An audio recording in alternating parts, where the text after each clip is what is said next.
Jadi yang disembah itu jubata, namanya jubata. Ini tempatnya jubata. Jubata itu tinggalnya di sini. Lalu di jubata inilah orang Dayak ini menyembah.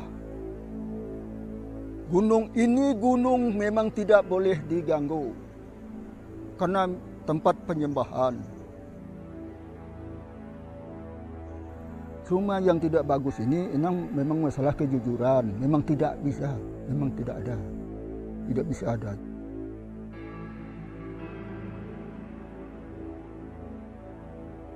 Anggon panodot pangarengok dapa. Anggon darawe anggon.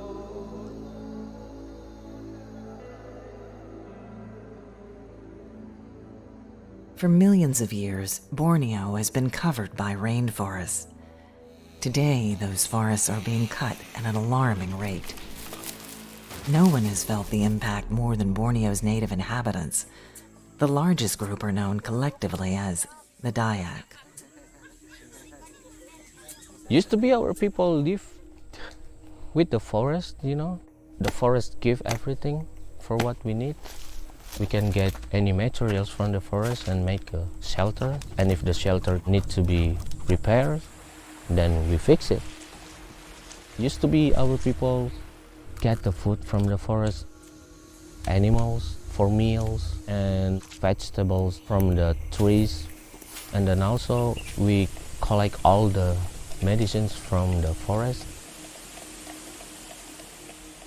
One thing that I'm worried about in the future, when the trees are gone, my son just knowing about orangutan from the movies, from the storybook, but never see what it looks like directly.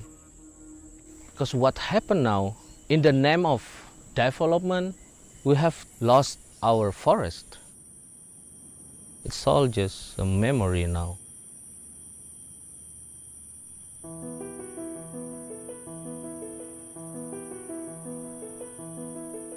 Timber companies go in and extract the high value timber, the trees of huge value, sell those trees. The land is then clear cut and burned and converted into massive industrial size palm oil plantations. We're talking about a commodity it's $1 billion industry, and it's just going deeper and deeper and deeper into the forests. Clearing the forest can have short and long-term consequences that are decidedly bad for development. A particular issue has to do with the clearing and draining of peat swamps. Now, peat swamps are these very unique and fragile ecosystems that have been developed over centuries. Once they've been cleared and drained, all that organic matter becomes very flammable and subject to ignition. Once a fire is ignited, it's really an explosion of carbon emissions into the atmosphere. And so I call it the gift that keeps on giving, because once that hydrology has been disrupted, the peat soils continue to release greenhouse gases into the atmosphere, and it's many times more potent than the emissions that are released from just deforestation in a regular forest.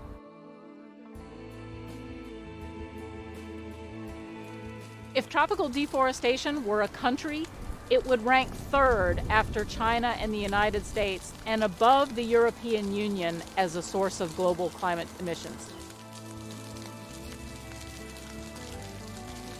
The Earth's climate is changing.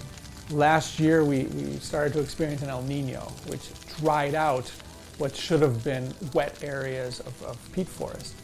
And it led to an extreme dryness across the region, and people and corporations took advantage of this intense dryness and burned down huge areas of forest. We have many clear cases of arson, and it's not hearsay, nor is it a coincidence that days after the forest was burned down, palm oil seedlings magically appeared in the formation of plantations. To be clear, palm oil doesn't set fires. People set fires. And in many cases, people had the incentive to burn down those forests to create oil palm plantations. When you look at the map of what happened and where it happened, the pattern of the fires mirrored the pattern of human settlement. And also, on a more hopeful note, where there was incentive by the people to keep their forests safe and to fight the fires were fought. Indonesia could fight the fires. That's not an issue. Indonesia is a big country, a giant military. There are people there who can fight the fires. It's a matter of political will, political incentive, economic incentive to fight the fires.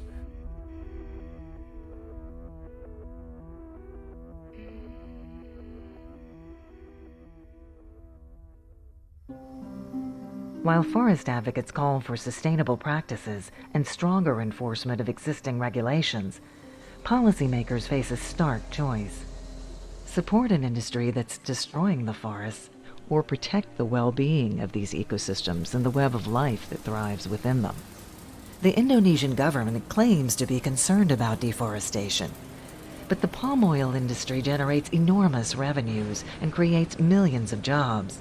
And so far, these have outweighed longer-term concerns over clean water, clean air, and a viable future for the Dayak. One thing is clear. What's happening here will affect life far beyond these forests. We sort of intuitively know that deforestation is bad for us humans, but perhaps we're actually not yet seeing the effects. If you lose your rainforest, you'll turn continents into deserts. It's a bit of an egg and chicken story. Does rain bring trees, or do trees bring rain? We don't really know. There's actually research that tends to show now that there's some sort of a feedback. So trees themselves can attract rain. I'm not just talking about local rain, I'm talking about regional circulations. So a forest in one area could affect rainfall in a distant location in another country, for example. What happens is that these forests attract the humidity from oceans into the interior of continents. If you lose your forests, the rain will stop coming into the interior of continents because these lateral winds that bring the moisture from the oceans will disappear. So this pumping action will disappear. But what that means also is that you could then turn deserts back into forests, because if it's not just a case of rainfall creating trees, if tree attracts rain, then you can start planting your trees, you sustain them, and then once you've reached a critical mass, then they will start reenacting this pump and they will attract the winds and the rain. You take the island of Borneo, for example. It is the largest generator of water vapor and redistributor of water vapor for the entire globe. If you lose your forests, this whole atmospheric circulation might actually break down. And so losing forests in some remote part of the world like Borneo might actually affect regional atmospheric circulation in more remote locations and disrupt rainfall patterns in places like northern latitudes. So that's how big the effect of losing your forest could be.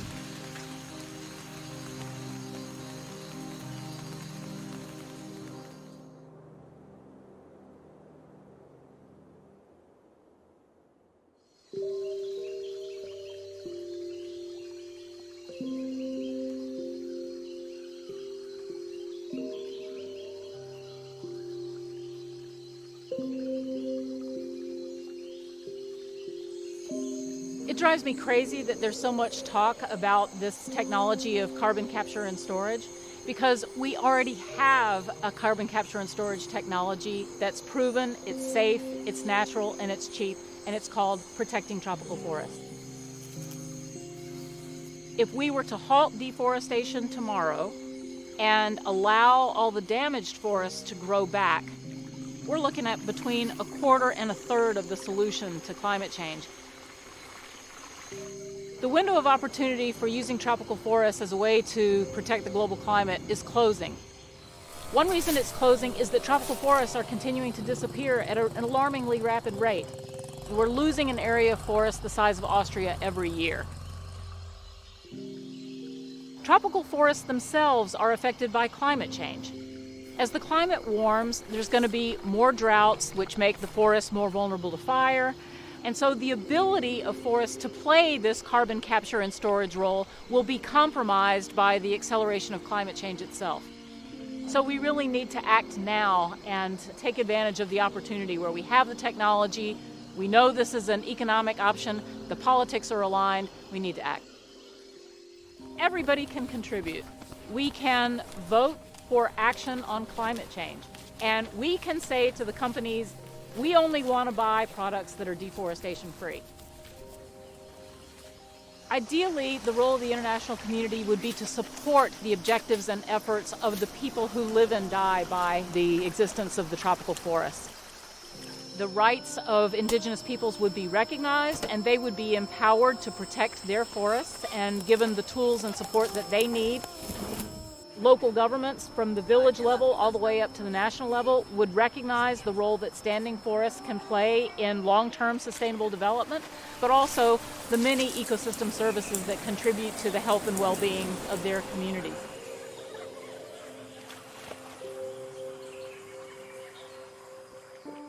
Steps like these can help protect Borneo's forests and the people who depend on them. If they're not taken, then the forests will continue to be consumed by an insatiable industry motivated by profit. Many villages offer a living example of this.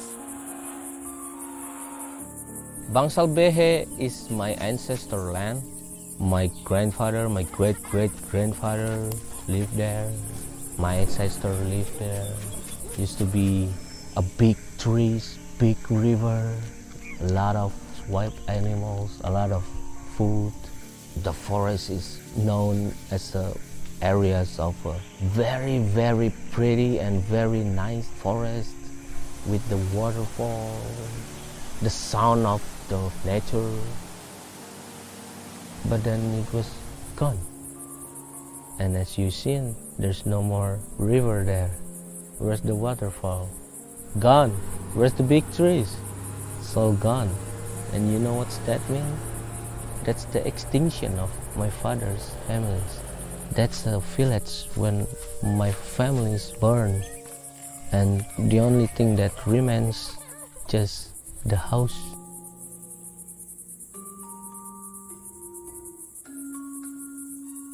Last year when I visited my ancestor village, I went there with my oldest uncle. We went to one small areas of forest that still remains at the middle of the palm oil company. That used to be an area for our ancestors to doing their praying and put their offering to the god. It's a sacred areas. So yeah, the balance between Dayaks and forest was a strong relationship, but that relationship has broken down.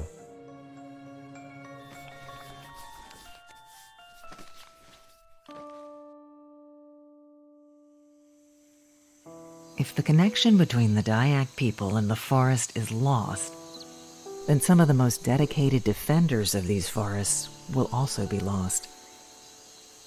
Maintaining the relationship between the forests and the people whose very existence depends on them will not only protect the cultural legacy of the Dayak people, but protect the forests as well. So perhaps the best thing we can do to protect the forest is to protect the people who protect the forest. Tanah katanya adalah kita dan kita adalah debu dari tanah. Tanah katanya adalah nabi. Artinya kalau jual tanah dimakan berarti saya makan diri saya sendiri. Dan saya menjual tanah berarti saya jual nabi. Kalau saya katakan, kalau jual tanah, janganlah Anda jual tanah, tapi Anda jualah usaha di atas sebidang tanah, bukan tanahnya. Kita tidak berpikir hanya bisa makan pada hari ini. Dan kita ingat anak cucu kita dan anak cucu mereka lagi. Dan itulah yang menjadi kesan kita. Bahwa segala semut, segala apa bunyian yang ada sekarang ini adalah sebuah keutuhan sebuah ciptaan yang perlu kita jaga.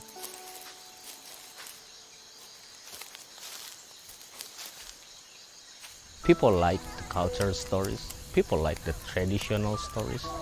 But do they care about it? Do they care about this Bangsal Behe village almost gone? Do they care about all the Tangkawang trees now become the palm oil tree?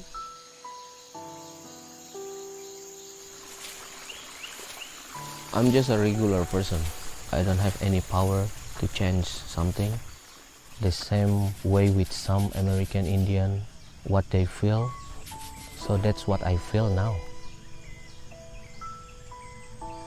The difference is I still have a chance. I still have a chance to find the solution before our people get extinct. They took our land. They took our forest. That means they took everything that you've got. Your life, your culture, your perspective, your relation to the nature, your relation to the forest. They took your love to the forest. And I don't want that happen to my people.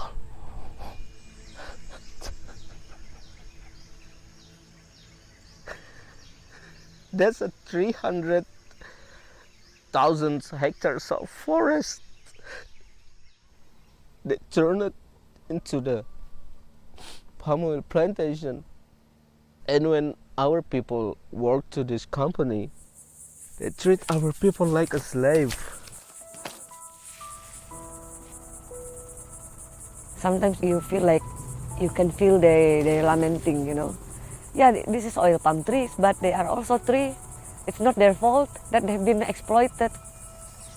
For me, it's like they're killing this tree to get the new tree so they can get more benefit. And they're killing the territory, and my territory is already gone. It's really totally different view. No forest left. It's all oil palm plantation, monoculture, and it's so dry. Whenever I still go to the forest, where the forest is still intact, the water is still clean, you can drink directly from the river, I feel very happy but also sad at the same time. Because thinking about what happened in my community. And also thinking about how long this will last. Everything here that is so beautiful now, still under threat.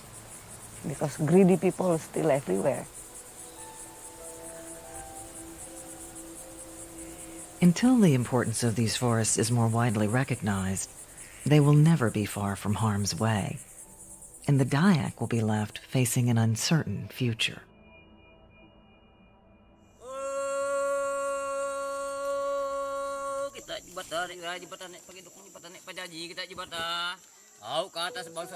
Being a Dayak that's an honor for me. I was proud to be a Dayak because people of the Dayak, they're living hand to hand with the forest giving us life. Our people can get everything from the forest, not just water, not just clean water, not just the air, not just the cold air. It's more than something important. Forest to the Dayak people, it's more like a philosophy, a balance. It's how the Dayak people create a balance of their living. Forest is the main source of their life. Without forest, there will be no Dayak people. Kami dah makan nak ibadah anu ke sisa kitanya nak ketepang sembah kitanya. Minta berajaki, minta bapak untuk minta bapak raga. Alo baja apa badungkat batu Kati maka kata badi tuna badi turut kudak nangar banarinya. Jadi bapak ini lahir tahun 35 di tengah-tengah rimba Kalimantan Barat. Terutama bapak ini terima kasih. Bapak ini sudah sampai ke puncak. Bapak sih tidak bisa lagi, tidak bakal lama lagi. Bapak menaksirkan dengan anak-anak, nanti kalau saya meninggal, jangan bikin macam-macam dengan saya. Saya menganggap saya tidak akan tinggal di situ. Ini tinggal menunggu tiupan angin saja.